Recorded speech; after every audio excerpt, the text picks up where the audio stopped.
గ్రామ దేవత శ్రీ ఇరగల పరమేశ్వరి అమ్మవారి దేవస్థానంలో నెల్లూరుకు చెందిన భానుప్రకాష్ తన తల్లి మొక్కు మేరకు అమ్మవారిని దర్శించుకొని మొక్కు తీర్చుకున్నారు. ఈ సందర్భంగా భానుప్రకాష్ మాట్లాడుతూ తనకు పెళ్లి అయ్యే ముందు స్త్రీ వేషధారణతో మేళతాళాలతో ఊరేగింపుతో అమ్మవారి సన్నిధికి వచ్చినామని, తన పెళ్లికి 7 రోజుల ముందు ఇరుకాల పరమేశ్వరిని అమ్మవారిని స్త్రీ వేషంతో బంధువులు ఊరేగింపుతో వచ్చి అమ్మను దర్శించుకొని మొక్కు తీర్చుకున్నామని ప్రకాష్ అన్నారు. పేరు నెల్లూరు భానుప్రకాష్. మేము మూలాపేటలో ఉంటున్నాము. నేను కంప్యూటర్ హార్డ్వేర్ని. మా అమ్మకి నేను పుట్టాను. మా అమ్మాయికి ఈ గుడికి వచ్చి మొక్కున్న తర్వాత నేను పుట్టానంట. పెళ్ళి అయ్యేటప్పటికి ముందు ఘట్టం ఎత్తి నేను పెళ్లి చేస్తానమ్మా నా బిడ్డకి అనేసి మా అమ్మ మొక్కున్నారు. రేపు ఫిబ్రవరి 7వ తేదీ నా పెళ్ళి. అందువల్ల ఈరోజు ఈ ఘట్టోత్సవం వేస్తున్నాము.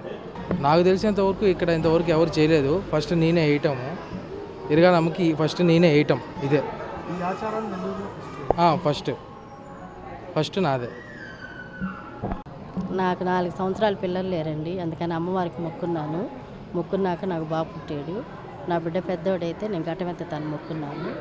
అందుకని ఈ పెళ్లి ముందు నేను ఘటమెత్తాలి కాబట్టి పెళ్లికి ముందు ఘటమెత్తుతున్నాను.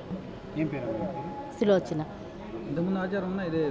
మాకుందండి, అంటే వేరే వాళ్ళకు ఉంది, మా ఇంట్లో లేదు.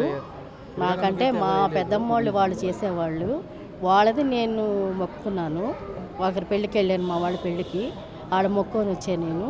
నాకు జరిగింది కాబట్టి ఇంకా నేను అమలు చేస్తాను.